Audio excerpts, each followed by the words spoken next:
आया था, इस्लाम कैसे खत्म होगा? अल्लाहु अकबर।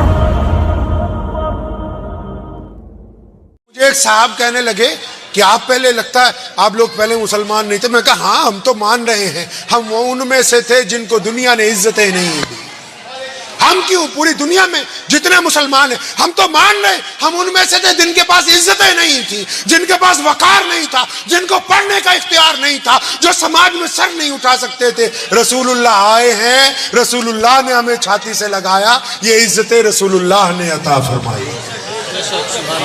तो हम मुसलमानों एक बात समझने की है कि जिन लोगों को रसूलुल्लाह सल्लल्लाहु अलैहि वसल्लम ने इज्जतें दी हो, तो वो दुनिया को क्या बांटेंगे जी? जिसके पास जो होगा वो वही बांटेगा। आज पूरी दुनिया परेशान है। न्यूजीलैंड की मस्जिद में गोली चल गई, 50 लोग शहीद हो गए, दूसरे दिन 350 नए मुसलमान हो गए। कहिए सल्लल्लाहु अलैहि वसल्लम। मुहम्मदुर रसूलुल्लाह के दीन को क़यामत तक दुनिया की कोई ताकत नहीं रोक सकती है, क़यामत तक नहीं रोक सकती है। अमेरिका के अंदर एक शहर है लॉस एंजलिस, उस शहर में एक कम्युनिटी सेंटर बनाया अंग्रेजों ने, और पूरी दुनिया से 2-2, 4-4 मुसलमान लाके वहां बसाए, उनको तरबियत दी। किस बात की तरबियत दी? हम जैसे बन जाओ कि सिर्फ जुम्मा पढ़ने जाना है, ईद की नमाज पढ़नी है, निकाह करवाना है, जनाजा पढ़ना है, बस, इसके अलावा इस्लाम कुछ नहीं है। 10 साल उसके ऊपर लगाए, 10 साल। सन 2002 में ये प्रोजेक्ट शुरू हुआ, सन 2012 में ये प्रोजेक्ट खत्म हुआ। और जो आदमी इसका डायरेक्टर था इस प्रोजेक्ट का, यहूदी, जब उसने रिपोर्ट बनाई ना, उस रिपोर्ट के ऊपर उसने लिख के भेजा अमेरिका की हुकूमत को, उसने लिखा कि इस्लाम खत्म नहीं होगा। प्रोजेक्ट बनाया था इस्लाम कैसे खत्म होगा, तो लेकिन जो जवाब बन के तैयार हुआ वो क्या तैयार हुआ कि इस्लाम खत्म नहीं होगा। तो यासिर मोहम्मद खान साहब ने उसकी पूरी तफसील बयान की है। यूनेस्को जो सबसे बड़ी एजेंसी है अमेरिका की, क्योंकि हम लोग तो पुराने किस्से पढ़ते हैं, नए तो मुसलमानों को पहचानते नहीं, कोशिश नहीं करते। तो यासिर मोहम्मद खान ने लिखा है कि उस यहूदी ने लिखी जो वजह, कहता जब मैंने वो वजह पढ़ी ना तो घंटों रोता रहा। आप भी सुनिए वजह। वो यहूदी कहता कम्युनिटी सेंटर में मुसलमानों की शादी थी। कम्युनिटी सेंटर में शादी घर भी होता है, मस्जिद भी होती है, स्कूल भी होता है, ऐसे ही जैसे ये इमाम नासिर पुराना कम्युनिटी सेंटर बना हुआ, ऐसे ही होते हैं जो बाहर के मुल्कों में अगर आप जाएंगे। तो कहने लगा मुसलमानों की शादी था, मैं भी उसमें मौजूद था, तो डेक चल रहा था, लोग नाच गा रहे थे। तो इतनी देर में जोहर की अजान के लिए आवाज आनी शुरू हुई, अल्लाहु अकबर अल्लाहु अकबर। कहने लगा फौरन गाने वाने बंद हो गए। तो आजान का एहतराम तो दुनिया में सब करते हैं, सब करते हैं नहीं भाई, इंशाल्लाह हर एक बंदा करता है, चाहे मुसलमान हो गैर, सब करते हैं। तो कहने लगा मेरे लिए ये कोई नई बात नहीं थी कि आजान हुई तो गाने बंद हो गए। मुसलमानों में ये है कि बस आजान हो तो नमाज पढ़ने जाए ना जाए, एक दफा टीवी बंद कर दें। तो कहने लगा जब वो आजान उसने शुरू की ना, उसने कहा अल्लाहु अकबर अल्लाहु अकबर। तो कहने लगा इतनी देर में अचानक मैं देखता हूं कि एक 17-18 साल की लड़की, जिसने कपड़े भी अंग्रेजों की तरह पैंट शर्ट पहना हुआ है, तो वो एक तरफ से ना बड़ी तेज चलती है, इधर मुअज्जिन कहता है दोबारा अल्लाहु अकबर अल्लाहु अकबर। तो कहता वो लड़की भागने लगती, तो मैं गैर इरादे थी तौर पे बस उसी को देखता हूं कि ये बच्ची भाग क्यों रही है।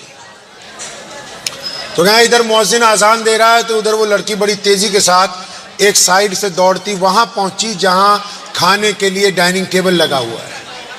अब वो जहां डाइनिंग टेबल लगा है वो लड़की वहां पहुंचती है, फटाफट पहुंच के एक प्लेट उठाती है खाना खाने वाली, उस प्लेट को अपने सिर पे रख के वहां खड़ी हो जाती है साइड में। अब वो लिखते हैं, कहते हैं मैं बड़ा हैरान हुआ कि ये मॉडरेट लड़की है, ये कर क्या रही है, इसके दिमाग में कोई साइकोलॉजिकल इफेक्ट आ गया, कोई खराबी आ गई है इसके दिमाग में। तो कहते मैं सारे मजमे को छोड़ के उस लड़की के पास किया। अजान खत्म हो चुकी थी, प्लेट उठा के उसने वापस रख दी। तो मैंने जाके उससे पूछा बच्चे क्या बात हो गई, आप बहुत तेजी से आई हैं, प्लेट अपने सिर पे रखी, बहुत देर खड़ी रही। कहने लगी अंकल आप क्योंकि ईमान वाले नहीं हैं, आप शायद इस बात को ना समझें, जब मुअज्जिन ने कहा अल्लाहु अकबर, तो मेरे साथ वाले अहबाब के पास रुपट्टे थे, उन्होंने सर ढक लिया। मैं भाग इसलिए रही थी कि रसूलुल्लाह का नाम आने से पहले पहले सर को ढक। सुभान अल्लाह सुभान अल्लाह। क्या काल है सलातो सलाम का नाम आने से पहले पहले ये सर ढका जाए ताकि इस नाम की बेअदबी ना हो जाए। तो उसने लिखा है, कहने लगा मैंने हर रंग और नस्ल के मुसलमान देखे, मैंने हर मसलक के मुसलमान देखे, मैंने हर बरादरी के मुसलमान देखे। कहता अगर इन सब में कोई यकसानियत है, इन सब में अगर कोई बराबरी है, तो वो सिर्फ और सिर्फ ये है कि ये मोहम्मद रसूलुल्लाह के लिए जान देने के लिए तैयार है। इनमें अगर कोई यकसानियत है, अगर आप इनको कहें कि दूसरे की मान लो, ये कहेंगे नहीं मानेंगे। फरमाया किसकी मानोगे? रसूलुल्लाह की मान लेंगे। आज भी पूरी दुनिया में अगर इस्लाम जिंदा है तो वो मोहम्मदुर रसूलुल्लाह की मोहब्बतों के सदके जिंदा है। दुनिया क्या कर लेगी? दुनिया की हुकूमतें इस्लाम को नहीं रोक सकती। क्यों? क्योंकि हमने जुआ सूद को हराम करार दे दिया। दुनिया की हुकूमतें इस्लाम को नहीं रोक सकती। क्यों? क्योंकि हम में काले और गोरे की तमीज नहीं है। दुनिया की हुकूमतें रसूलुल्लाह के पैगाम को नहीं रोक सकती, क्योंकि हम एक थाली में खाने वाले हैं। क्यों दुनिया की हुकूमतें नहीं रोक सकती? क्योंकि अल्लामा इकबाल ने कहा कि आ गया ऐन लड़ाई में अगर वक्त नमाज, किबला रू हो के जमी बोस हुई कौम हिजाज, एक ही सफ में खड़े हो गए महमूद और अयाज। ना कोई बंदा रहा ना कोई बंदा नवाज, बंदाए साहिबो मोहताज व गनी एक हुए, तेरे दरबार में पहुंचे तो सभी एक हुए। मुझे मेरा एक दोस्त गैर मुस्लिम पूछने लगा कि इस्लाम की कोई एक खूबी बता दो, हम में भी बहुत खूबियां हैं। मैंने कहा एक छोटी सी खूबी बताता हूं, बाकी तो छोड़ो, बहुत से गुनहगार हैं। कोई एक मुसलमान शराबी, मुसलमान वो भी शराबी, ऐसा बता दो जो शराब की बोतल लेके पूरी दुनिया में 180 करोड़ मुसलमान हैं, कोई मैंने कहा एक मुसलमान दिखा दो शराबी हो, लेकिन वो शराब की बोतल लेके अपने घर जाता हो और बीवी को कहता हो कि जरा दोस्त आ रहे, शराब गिलासों में डाली जाएगी। मैं कहा अगर कोई एक ऐसा मुसलमान दिखा दो तो तुम्हारे जूते के अंदर पानी पी जाएंगे। हम उनमें से हैं जिनको गिरे हुए पैसे मिल जाए तो मौलवी को जाके पूछते हैं कि ये हलाल है कि हराम है।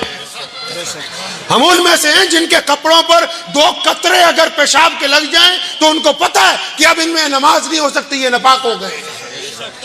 ऐसा से गुनाह जो है वो अल्लाह ने मोहम्मदुर रसूलुल्लाह के सदके मुसलमानों में बेदार रखा है। मुसलमान हो झूठ बोल दे, मुसलमान हो शराब पी जाए, मुसलमान हो किसी बहू बहन की तरफ गलत निगाह से देख जाए, मुसलमान हो और उसका पड़ोसी उससे नाराज हो, मुसलमान हो वो खाना खा रहा हो और गरीब आदमी भूखा बैठा हो, मुसलमान हो किसी पे जुल्म हो रहा हो और हाथ बांध के तमाशा देख रहा हो, तो पता ये लगा कि जो ऐसा है वो मुसलमान नहीं है, उसको गलत फहमी है कि वो मुसलमान है। मुसलमान तो है ही वो जो सरापा दुनिया के लिए मोहब्बतें बन के पैदा हुआ, वो मुसलमान है। मैं अक्सर सोचा करता हूं कुछ उन मुसलमानों के मुतालिक जो एक दूसरे से बदला लेने की कोशिश करते हैं, जो सिर्फ मसलक की बुनियाद पर, बरादरी की बुनियाद पर, ज़ात की बुनियाद पर, मज़हब की बुनियाद पे जो लोग एक दूसरे को मारने का सोचते हैं, वो सब कुछ हो सकते हैं, मुहम्मदुर रसूलुल्लाह सल्लल्लाहु अलैहि वसल्लम वाले नहीं हो सकते। आइए वक्त है अब पलटने का, पलटेंगे इंशाअल्लाह, पलटने का वक्त है अब अल्लाह और उसके रसूल की तरफ। दुनिया प्यासी है। यहाँ से एक अखबार निकलता है पंजाब केसरी, उसमें खबर छपी थी पिछले साल कि 2050 में इस्लाम दुनिया का सबसे बड़ा मजहब होगा।